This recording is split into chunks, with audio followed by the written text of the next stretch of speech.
नमस्ते बच्चों, जय हिंद जय भारत। आज हम पार्ट थर्ड 9th क्लास शुरू करने जा रहे हैं। What is democracy, Y democracy का। ये एंड ऑफ द चैप्टर है। इसके बाद हम नेक्स्ट चैप्टर की वीडियो अपलोड कर देंगे।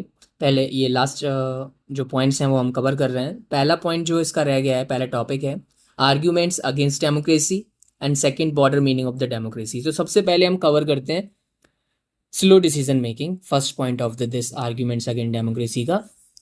तो जो लोकतंत्र होता है, निर्णय लेने में समय लगता है क्योंकि सरकार को जनता संसद की बातें देखनी पड़ती हैं। अगर जैसे कि हम फॉर एन एग्जांपल अगर ले लें, ठीक है, पहले हम इसको इंग्लिश में पढ़ देते हैं। Democracy decision take time because discussion and consultations are very important for this.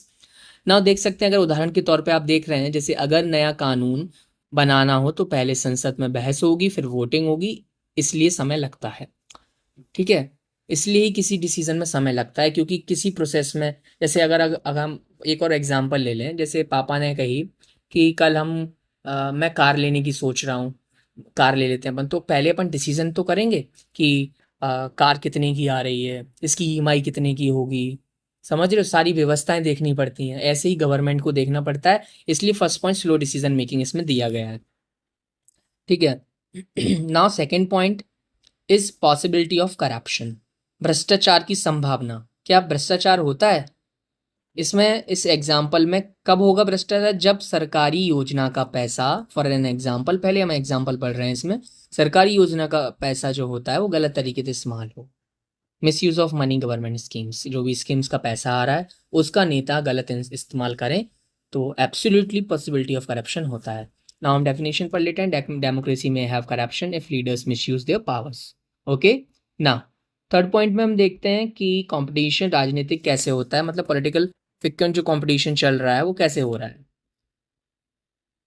ठीक है, लोकतंत्र में बार बार चुनाव होते हैं, इसलिए राजनीतिक दल हमेशा चुनाव के लिए तैयार में लगा रहता है। ठीक है, people political parties continuously complete because elections are held regularly.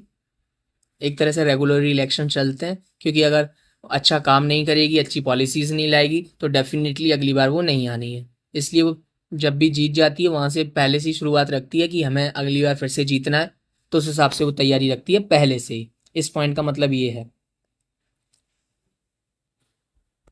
ना। फोर्थ पॉइंट पे हम देखेंगे चुने हुए नेता द्वारा गलत निर्णय का खतरा, risk of wrong decisions bye elected leaders. ठीक है, कभी कभी जनता ऐसे नेताओं को चुन लेती है जो निर्णय गलत ले लेते हैं। Sometimes people elected leaders who make poor decisions, like for an example, गलत योजना बनाने जिसमें जनता को नुकसान हो जाए, making wrong plans with the cause harm to the peoples. समझ रहे हो, ऐसी पॉलिसीज बनाना या ऐसे गलत निर्णय ले लेना जिससे जनता को तकलीफ हो। ओके, तो ये फोर पॉइंट्स हमने कवर कर ली। इसमें क्या, slow decision making, possibility corruptions, frequent political competition, and fourth one is risk of wrong decision by elected leaders. Okay, सारे एग्जाम्पल आप देख सकते हैं, मैंने सारे एग्जाम्पल भी आपको दे दिए। वोट के लिए रह गया था, वोट का एग्जाम्पल ये आप देख सकते हैं। हर 5 साल में चुनाव होने से पार्टियों को प्रचार की व्यवस्था पहले से ही करनी पड़ती है, और वो तैयारी रहती है कि उसे मालूम है फिर से जीतना है, तो तैयारी रखनी चाहिए। Election are held every 5 years, so parties remain busy in the adding. Okay, campaigning चलता है उनका लास्ट तक, पता है आपको। हमेशा जब भी इलेक्शंस हो जाते हैं, इलेक्शन से मतलब कुछ समय तक अपने पास रहता है कि अपन प्रचार कर सकें। इलेक्शन के जैसी मतदान का टाइम आ जाता है तो शायद वो एडिंग भी बंद हो जाती है, इसलिए वो पहले से ही व्यवस्था रखते हैं। जीत जाते हैं फिर से पहले से ही व्यवस्था चलती है उनकी कि हाँ, एडिंग चलती रहे, पॉलिसी चलती रहे, और फिर से वो जीत जाए पार्टी।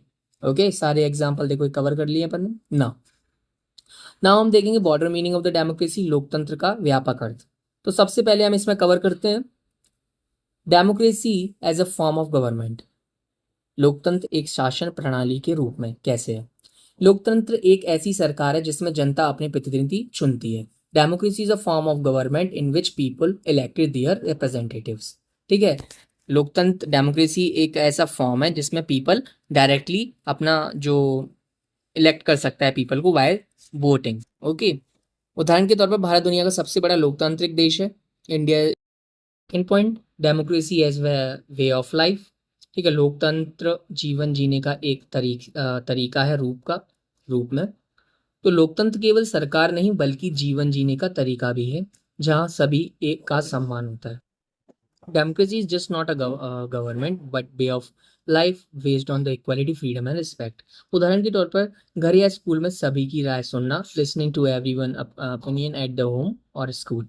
ओके, समझ गए आप democracy as a way of life ना। Third is democracy in society and every day life. समाज और रोजमर्रा के जीवन में लोकतंत्र। लोकतंत्र केवल चुनाव तक सीमित नहीं है, यह हमारे रोजमर्रा के जीवन में भी दिखाई देता है। Democracy is not limited to elections, it is also seen in our everyday life. उदाहरण के तौर पर आप देख सकते हैं स्कूल में मॉनिटर का चुनाव होता है, परिवार में सभी की राय लेना चाहिए, दोस्तों के साथ मिलकर निर्णय लेना चाहिए। Actions of class monitor in school, taking every one opinion in family, okay, taking decision together with friends. देख सकते हैं आप सारे उदाहरण कवर कर लिए। बुक रीजन रिवीजन के लिए आप देख सकते हैं जैसे स्लो डिसीजन मेकिंग है, possibilities of corruption, political competition, risk wrong decision by elected leaders. Border में आप देख सकते हैं democracy is a form of government, ठीक है।